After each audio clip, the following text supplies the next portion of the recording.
Okay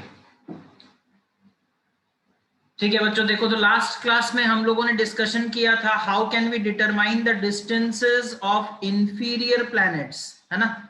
आज हम लोग डिस्कशन करेंगे how can we find out the distances, okay, that is the determination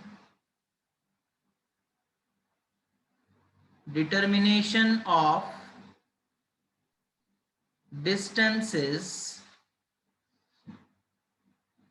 of the superior planets, okay, superior planets. अब superior planets कौन है ना? वो प्लैनेट्स जिनका डिस्टेंस सन से कितना दूर होगा ना? अर्थ से ज्यादा दूर होगा, ठीक है। मतलब जैसे सपोज कर लो बच्चों, यहाँ पर सन है, ठीक है, उससे कुछ दूरी पर दो प्लैनेट्स हैं, ठीक है, और सपोज कर लो यहाँ पर अर्थ है, ओके, उसके इस तरफ जो प्लैनेट्स हैं, है ना, उसके इस तरफ जो प्लैनेट्स हैं, ठीक है, मतलब यहाँ से ये हो गया अर्थ का दूरी। अब अर्थ से भी जो ज्यादा दूर प्लैनेट है, मतलब जैसे ये वाला हो गया प्लैनेट, ठीक है, या फिर ये प्लैनेट जो और भी ज्यादा दूर है सन से कंपेयर टू अर्थ, तो इन प्लैनेट्स को हम लोग सुपीरियर प्लैनेट्स कहते हैं। इन प्लैनेट्स को हम लोग सुपीरियर प्लैनेट्स कहते हैं, ठीक है। अच्छा, तो इनका डिस्टेंस कैसे निकाला जाएगा ना? कोपेरनिकस ने Kepler's laws of planetary motion का यूज किया, ठीक है। कोपेरनिकस ने क्या किया? Copernicus, that is the name of the scientist, used Kepler's, Kepler भी जोहानस केपलर उसका पूरा नाम है बच्चों, है ना। उन्होंने एक थ्योरी दिया था, ठीक है, लॉ बताया था प्लैनेटरी मोशन का। तो Copernicus used Kepler's third law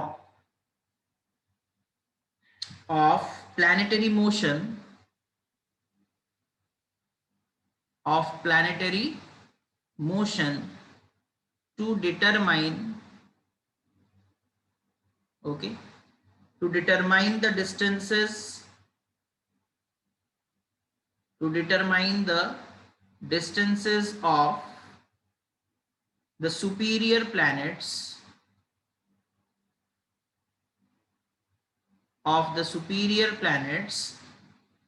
okay, from the sun, okay। तो क्या है Kepler's third law of planetary motion, है ना, वो भी देख लेते हैं। That is Kepler's third law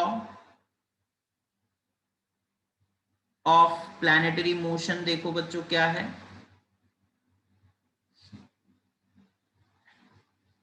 third law of planetary motion? उसमें वो कहते हैं, इट स्टेट्स दैट, ये लॉ क्या कहता है? It states that the square of the time period, the square of the time period, the square of the time period, that is capital T से denote करेंगे, of revolution, okay, of revolution of a planet, okay, around the sun, around the sun is directly proportional to, is directly proportional to the cube of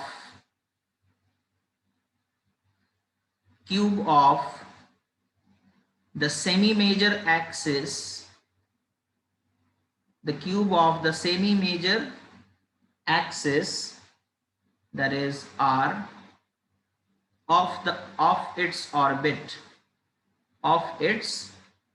orbit, okay। अब यहाँ सारा चीज हम लोग समझते हैं, बट उससे पहले यहाँ देखो, जैसे सपोज कर लो बच्चों, ये किसी प्लैनेट का हम लोग 2 ऑर्बिट बनाते हैं, ठीक है। ये एक प्लैनेट का ऑर्बिट है, सपोज कर लो, ये किसी दूसरे प्लैनेट का ऑर्बिट है।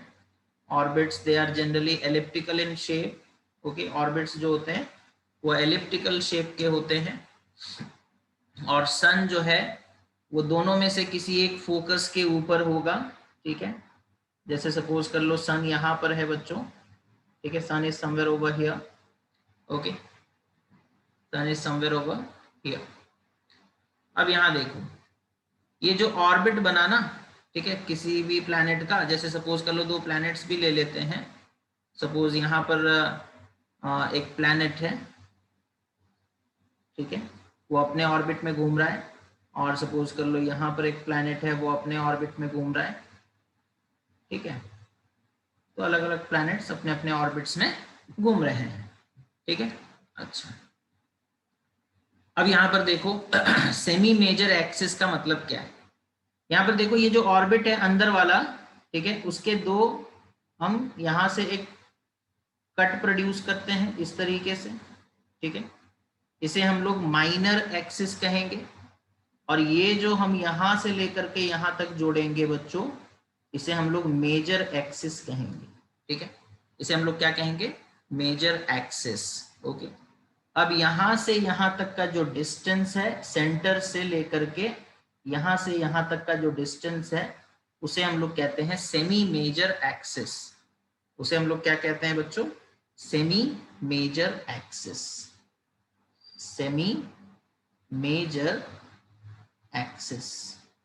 और इसका वैल्यू कितना है ना, r, इसका वैल्यू कितना है, r। अच्छा, ये प्लैनेट घूम रहा है, suppose this is planet P, ये घूम रहा है, इसको घूमने में, पूरा रिवॉल्व करने में कुछ एक समय लगता होगा, उस समय को सपोज हम लोग T, ठीक है। या फिर इस प्लैनेट का नाम दे देते हैं P1, इस प्लैनेट का नाम दे देते हैं P2, है ना, और इसका नाम दे देते हैं, इसको जितना टाइम लग रहा है उस टाइम को हम लोग बोल देते हैं T1, ठीक है। और इसका जो सेमी मेजर एक्सिस है उसे बोल देते हैं R1। लेकिन जो दूसरा वाला प्लैनेट है उसका ऑर्बिट थोड़ा बड़ा है, उसका देखो सेमी मेजर एक्सिस कहां से कहां तक है ना, सेंटर से लेकर के बच्चों पूरा यहां तक, ठीक है। ये हो गया सेमी मेजर एक्सिस दूसरे वाले ऑर्बिट का, ठीक है, दूसरे वाले ऑर्बिट का। तो दूसरे वाले ऑर्बिट का सेमी मेजर एक्सिस देख रहे हो कहां से कहां तक है, ठीक है। Yes sir. उस सेमी मेजर एक्सिस को हम लोग बोलेंगे R2, हाँ, ये जो सेमी मेजर एक्सिस है इसे हम लोग सपोज बोलते हैं R2।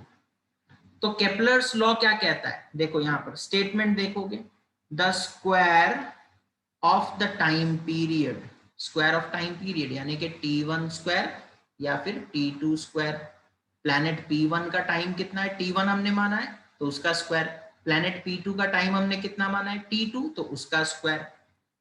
of revolution of a planet around the sun is directly proportional to, किसके साथ डायरेक्टली प्रोपोर्शनल है ना, the cube of semi major axis r, यानी कि T1 is directly proportional to R1 का cube and T2 is directly proportional to R2 का cube, okay.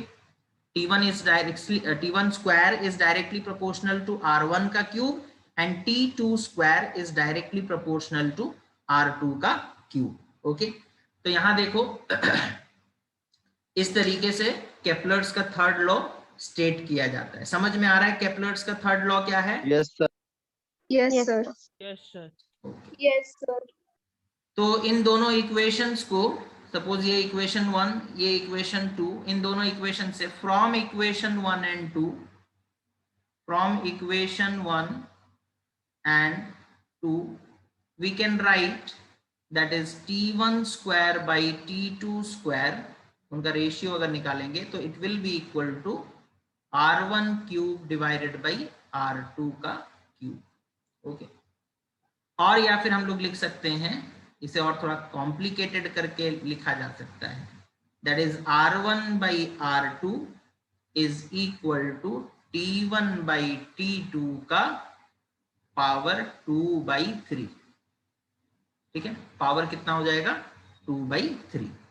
कहने का मतलब ये है कि केपलर्स के लॉ से हम लोगों को टाइम पीरियड और सर मेजर, हाँ बोलो सर फिर से थोड़ा बता दीजिए ना, फ्रॉम इक्वेशन 1 एंड 2 समझ में नहीं आया। देखो इक्वेशन 1 कहता है कि टाइम पीरियड, इक्वेशन 1 और 2 दोनों सेम चीज ही कहते हैं। इक्वेशन 1 कहता है कि जो टाइम पीरियड का स्क्वायर है प्लैनेट P1 का, वो डिपेंड करता है उसके रेडियस के ऊपर, यानी कि सेमी मेजर एक्सिस के क्यूब के ऊपर। टाइम T2 यानी कि जो प्लैनेट P2 घूमेगा ना, सपोज यहां से प्लैनेट P2 स्टार्ट हुआ, घूमते घूमते फिर वो वापस आएगा, रिवॉल्यूशन कंप्लीट करेगा, ठीक है। घूमते घूमते सपोज कर लो वो वापस से यहां पहुंचा, तो उसे कितना समय लगेगा ना, उस समय को T2 बोल रहे हैं। तो कितना समय लगेगा ना, वो डिस्टेंस पे डिपेंड करता है, ठीक है। डिस्टेंस पे डिपेंड करता है बोल सकते हैं, या फिर हम लोग बोल सकते हैं सेमी मेजर एक्सिस पे डिपेंड करता है। देखो समझ में आया क्या, या और समझाएं? Yes sir. ओके देखो, Yes. तो वो लॉ यही कहता है कि T2 का स्क्वायर R2 के क्यूब पे डिपेंड करेगा और T1 का स्क्वायर R1 के क्यूब पे डिपेंड करेगा। तो इन दोनों इक्वेशन से डायरेक्टली प्रोपोर्शनल है, तो T1 square by T2 square will be equal to R1 का क्यूब डिवाइडेड बाई R2 का क्यूब। ओके ठीक है, यहीं तक अगर तुम समझ पा रहे हो तो यहीं तक में भी क्वेश्चन सॉल्व हो जाएगा, इससे आगे वाले स्टेप में जाने का कोई जरूरत नहीं है, ठीक है। अब यहां पर देखो, हमें एक सिंपल सा एग्जांपल बताओ। ये एक सर्कल है और ये एक सर्कल है, ठीक है। यहाँ दो सर्कल हमने लिए, ओके। इस सर्कल का रेडियस ये हो गया, ठीक है। इस सर्कल का रेडियस ये हो गया, है ना। सपोज कर लो एक प्लैनेट है, ठीक है। समय के लिए मान लो कि सन यहाँ पर है, ठीक है। P1 यहाँ है, ठीक है। और एक समय के लिए मान लो कि सन यहाँ पर है और प्लैनेट P2 यहाँ पर है, ठीक है। हमने एक एजम्पशन लिया है कि मान लिया कि सर्कुलर ऑर्बिट है, ठीक है। तो ये जो P1 है, ये जो घूमेगा अपने ऑर्बिट में, एक चक्कर पूरा करने के लिए इसे सपोज टाइम लग रहा है T1। ये जो P2 है प्लैनेट 2, इसका ऑर्बिट बड़ा है ना, सन से ये ज्यादा दूरी पर है, तो इसका ऑर्बिट बड़ा है। ये जो घूमेगा, ठीक है, इसे सपोज कर लो टाइम लग रहा है कितना, घूम कर वापस आने में टाइम लग रहा है T2, ठीक है। अच्छा, ये इसका रेडियस हो गया R2, ये इसका रेडियस हो गया R1। तो केपलर्स कहते हैं कि कितना समय लगेगा वो रेडियस पे डिपेंड करता है। रेडियस छोटा है तो समय छोटा लगेगा, रेडियस बड़ा है तो समय बड़ा लगेगा। क्योंकि देखो रेडियस बड़ा हो जाने से रास्ता भी तो बड़ा हो जा रहा है ना। स्नेहानी समझ में आ रहा है? Yes sir. ओके, रेडियस बड़ा हो जाने से रास्ता भी बड़ा हो जाता है, यानी कि डिस्टेंस ज्यादा कवर करना है। तो सिंपल भाषा में वो कहते हैं कि ये जो प्लैनेट का टाइम पीरियड है उसका स्क्वायर वो डिपेंड करता है R1 के क्यूब पे। सिमिलरली यहाँ पर जितना टाइम लग रहा है T2, उसका स्क्वायर प्रोपोर्शनल है R2 के क्यूब पे, ठीक है।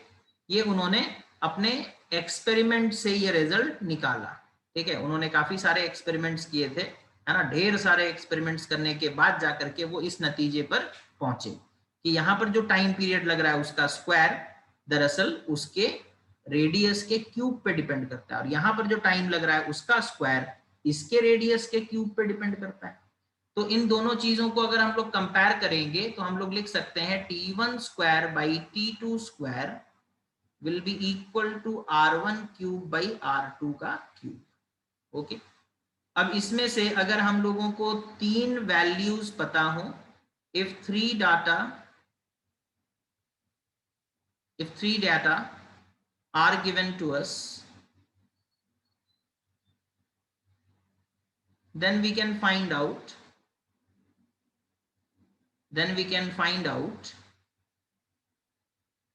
the fourth one.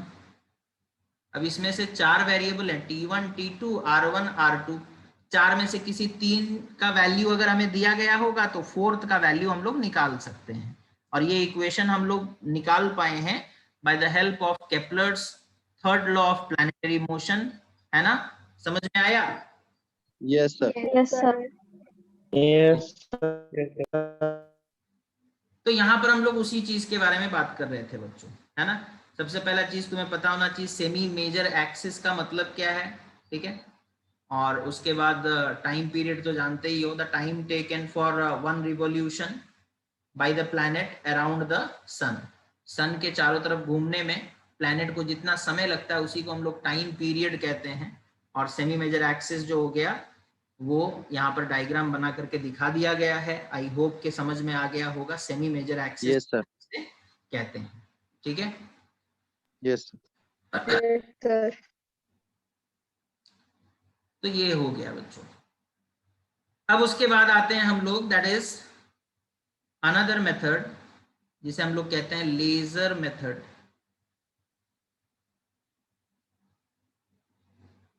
Laser method to determine, laser method to determine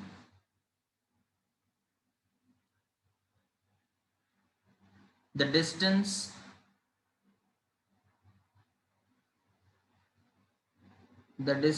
of moon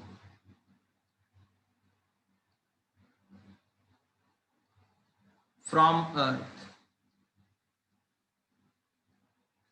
okay, तो हम लोग तो पैरेलैक्स मेथड देखे थे। पैरेलैक्स मेथड यूज करके हम लोग किस तरीके से मून का डिस्टेंस अर्थ से कितना है वो निकाल सकते थे।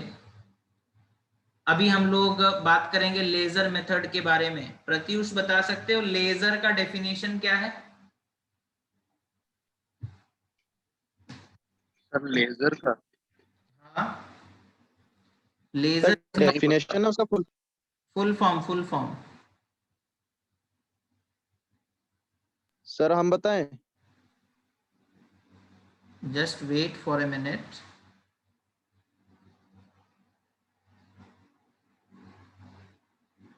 ओके, प्रतीक बता सकते हो लेजर का फुल फॉर्म क्या है?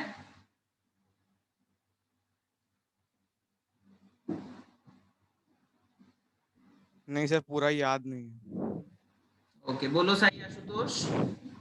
Sir light amplification stipulated bye emission of radiation. Okay, तो लेजर का फुल फॉर्म है that is light amplification,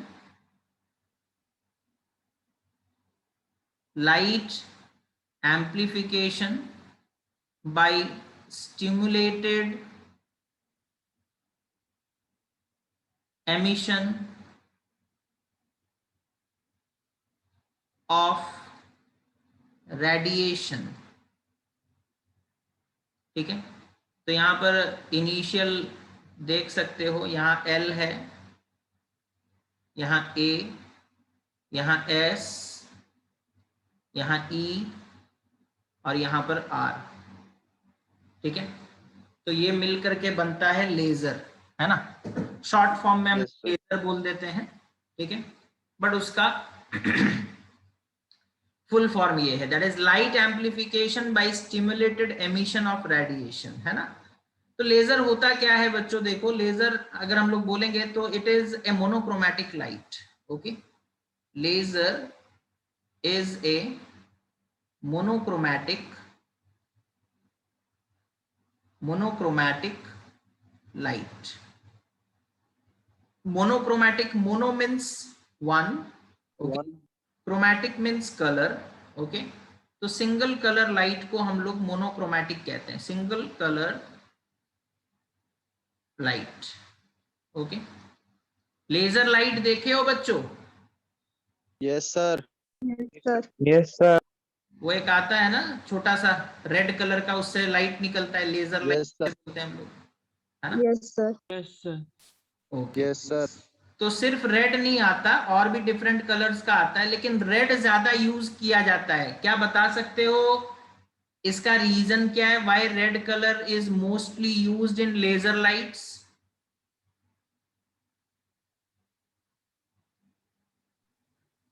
It has a greater wavelength, so it travels large distance. without getting scattered. Very good. तो red colour light जो होता है बच्चों, उसका wavelength काफी ज्यादा होता है और वो बिना स्कैटर हुए ज्यादा डिस्टेंस ट्रैवल कर सकता है विदाउट गेटिंग स्कैटर्ड, है ना। हम लोग क्लास 10th में पढ़े थे कि जो सन है वो सनराइज के वक्त और सनसेट के वक्त रेड क्यों दिखता है, लोग जो डेंजर सिग्नल्स वगैरह में रेड कलर के लाइट क्यों यूज करते हैं। तो रेड कलर जहां पर भी यूज हो रहा है किसी चीज को इंडिकेट करने के लिए, तो तुम समझ जाना उसका एक रीजन ये भी है कि रेड कलर जो है ना वो बहुत ज्यादा दूर तक दिखाई देता है, बिकॉज उससे निकलने वाले वेव्स ज्यादा दूर तक ट्रैवल कर सकते हैं। याद आ रहा है बच्चों? Yes sir. Yes, sir. जी सर। ओके। सर फिर से थोड़ा रीजन बताइए। अरे रेड कलर का वेवलेंथ ज्यादा होता है, जिसका वेवलेंथ ज्यादा होगा वो स्कैटर नहीं हो पाएगा जल्दी, सीधा सीधा चलेगा। Yes sir. So laser is a monochromatic light, okay, that is light of a single color of very large intensity, of very large intensity, जिसका इंटेंसिटी बच्चों बहुत ज्यादा होता है, ठीक है। इंटेंसिटी बहुत ही ज्यादा होता है। मना करते हैं ना हम लोग जनरली कि लेजर लाइट जो है आंख में मत डालो, नहीं तो आंख जो है वो खराब हो जाएगा, यस बिकॉज वहां पे उसमें वो पतला सा बीम रहता है लेकिन लाइट बहुत ज्यादा होता है उसके अंदर, है ना। एक पतले से बीम में लाइट का क्वांटिटी बहुत ज्यादा होता है, ठीक है। तो इसी के लिए हम लोग बोलते हैं कि लेजर जो है ना वो बहुत ही लार्ज इंटेंसिटी वाला लाइट है, ठीक है। अच्छा, उसके बाद देखो लेजर का एक property that is laser beam, okay. Laser beam is unidirectional, मतलब सीधा सीधा चलता है एक ही डायरेक्शन में, ठीक है। That is it travels, that is it travels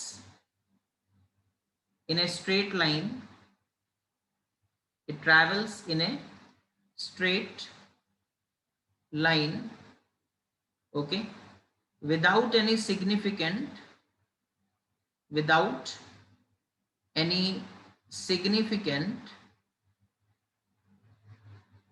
spreading, without any significant spreading. तो लाइट ज्यादा बिखरता नहीं है, स्प्रेड नहीं होता, एक फाइन नैरो बीम के आकार में वो एक डायरेक्शन में ट्रैवल कर सकता है, ठीक है। अब इतना लेजर के बारे में जानना था, उसके बाद बच्चों और कुछ नहीं, उसके बाद हम लोग जो अभी बताने वाले हैं वो मेथड सबको पता है, ठीक है। अगर सपोज कर लो यहाँ पर सपोज हमारे पास ये अर्थ हो गया, ठीक है, और यहाँ पर सपोज कर लो मून है ना, यहाँ सपोज कर लो मून है, ठीक है। तो हम लोग क्या करेंगे ना, अर्थ से, ठीक है, अर्थ से हम लोग लेजर लाइट भेजेंगे मून की तरफ, ठीक है। अर्थ से हम लोग लेजर लाइट भेजेंगे मून की तरफ, वो लेजर लाइट जाएगा मून से टकराएगा और रिफ्लेक्ट होकर के वापस आएगा, ठीक है। वो लेजर लाइट जाएगा मून से टकराएगा और रिफ्लेक्ट होकर के वापस आएगा। ये अर्थ हो गया, ठीक है, ये मून हो गया, ठीक है। गया सपोज कर लो वो डिस्टेंस d, आया डिस्टेंस d, लेजर लाइट है तो स्पीड कितना होगा c, यानी कि तुम्हारा स्पीड ऑफ लाइट, और जाने और आने में सपोज कर लो समय लगाया t, है ना, जाने और आने में सपोज कर लो समय लगाया t। तो सिंपल फॉर्मूला है that is speed is equal to distance upon time. Speed का फॉर्मूला है डिस्टेंस अपॉन टाइम। तो speed that is c is equals to distance कितना जाने और आने में d plus d, that is 2d divided by time कितना लगा t। तो यहाँ से d का वैल्यू निकल के आ जाएगा बच्चों c into T by 2, okay. तो हम लोग इस तरीके से लेजर लाइट को यूज करके मून का डिस्टेंस निकाल सकते हैं, ठीक है, मून का डिस्टेंस निकाल सकते हैं। नियर बाई ऑब्जेक्ट है ना, नियर बाई ऑब्जेक्ट है, बहुत ज्यादा दूर कोई ऑब्जेक्ट होगा तो लेजर लाइट वाला मेथड हम लोग यूज नहीं कर सकते, okay.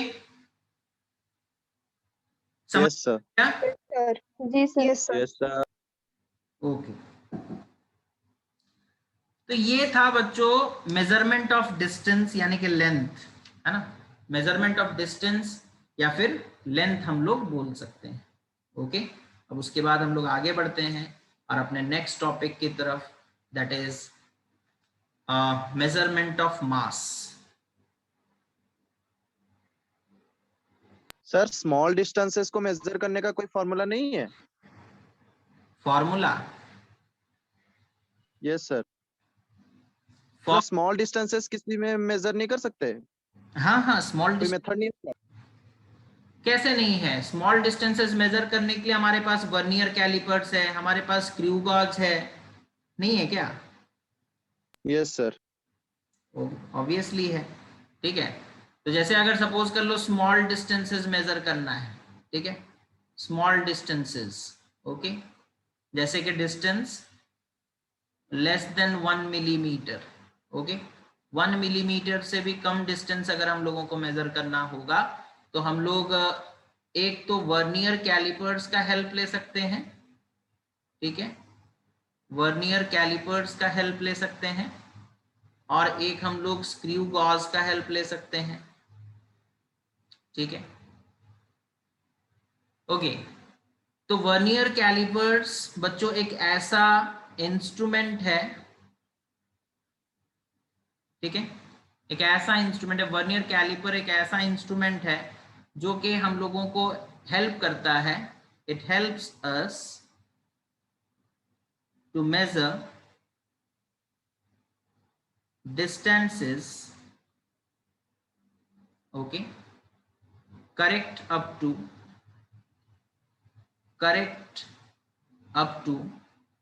2 decimal places, 2 decimal places of a centimeter, okay. मतलब जैसे सपोज कर लो हम लोग जो नॉर्मल स्केल यूज करते हैं, है ना, हम लोग जो नॉर्मल स्केल यूज करते हैं उसमें क्या होता है ना, डिविजन्स जो होते हैं ना, जैसे सपोज कर लो ये 0, फिर उसके बाद मिलीमीटर सब रहता है, 1 2 3 4 5 6 7 8 9 10, फिर उसके बाद ये 1 सेंटीमीटर, फिर उसके बाद 1 2 3 4 5 6 7 8 9 और ये 10, तो ये हो गया 2 सेंटीमीटर। इस तरीके का होता है ना बच्चों हमारा scale. Yes sir. Yes, sir. अच्छा, अब इसमें तुम देखो स्मॉलेस्ट डिवीजन क्या होता है, स्मॉलेस्ट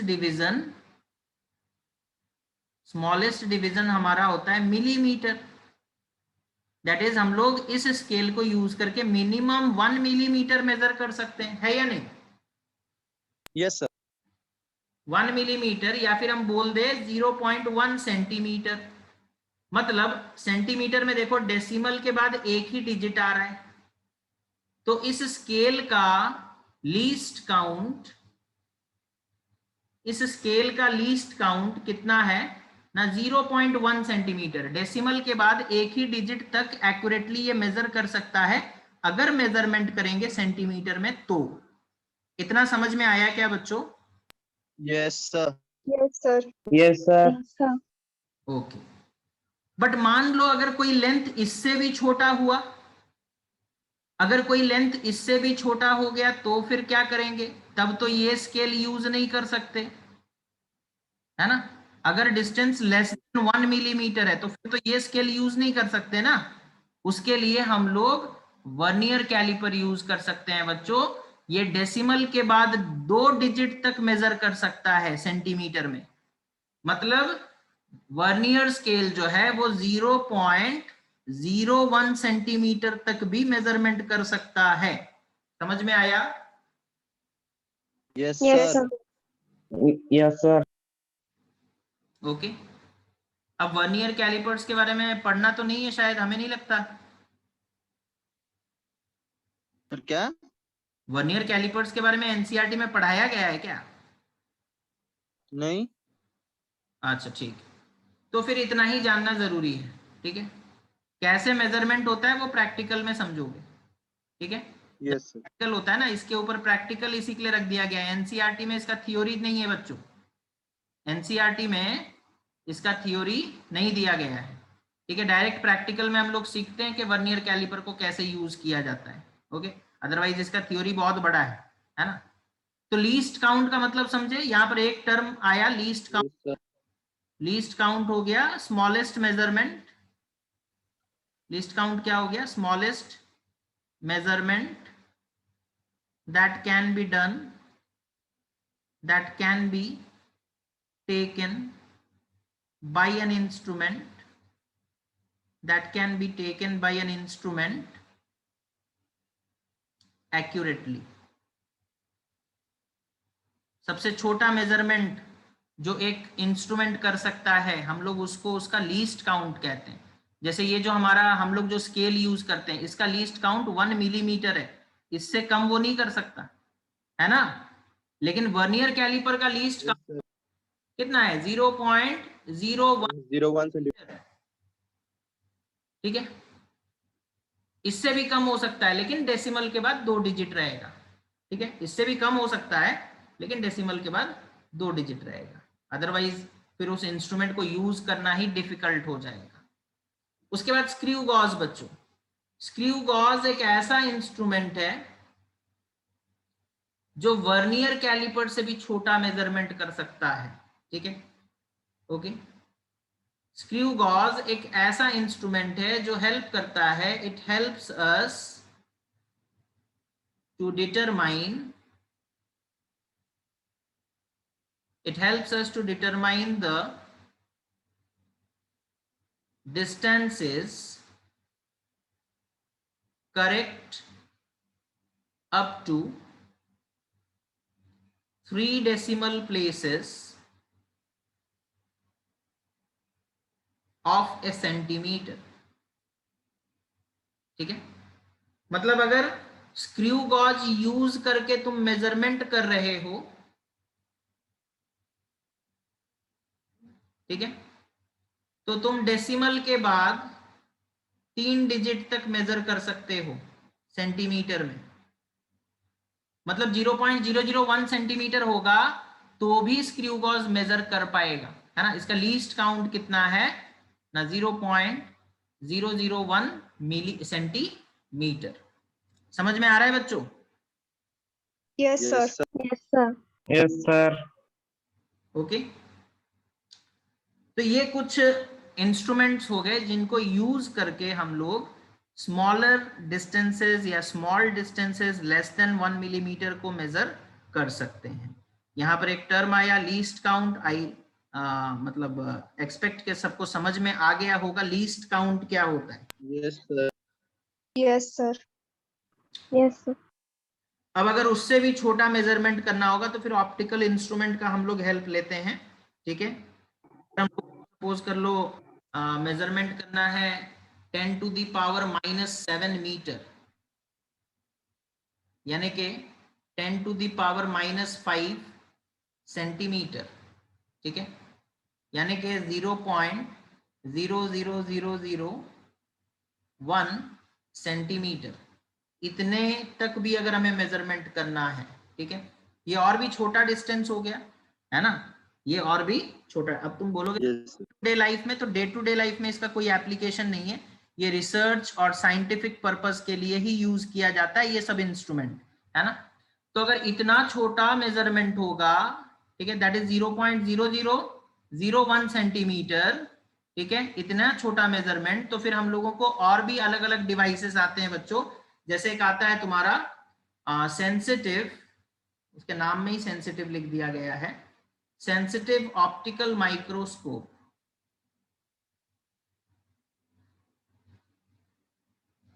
ठीक है, सेंसिटिव ऑप्टिकल माइक्रोस्कोप।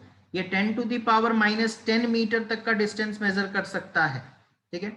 अच्छा, अगर उससे कम करना हो, जैसे कि 10⁻⁻9 मीटर, दैट इज 10⁻⁻7 सेंटीमीटर, यानी कि 0.0000001 सेंटीमीटर, तो उसके लिए फिर हम लोग यूज करते हैं इलेक्ट्रॉन माइक्रोस्कोप। ये और भी पावरफुल है, ये और भी छोटे डिस्टेंसेस को मेजर कर सकता है, ठीक है, इलेक्ट्रॉन माइक्रोस्कोप। या फिर हम लोग टनलिंग माइक्रोस्कोप यूज कर सकते हैं, ठीक है, टनलिंग माइक्रोस्कोप। ओके, ये लोग मेजर करते हैं बच्चों correct up to this much value, इतना छोटा वैल्यू भी ये लोग मेजर कर सकते हैं। समझ में आया? सर हाँ हाँ सर वो जो इलेक्ट्रॉन और टनलिंग दोनों अलग अलग डिवाइसेस है। हाँ हाँ हाँ, दोनों अलग अलग डिवाइसेस हैं। ओके सर और लिखे हैं क्योंकि वो सेम मतलब मेजरमेंट करता है।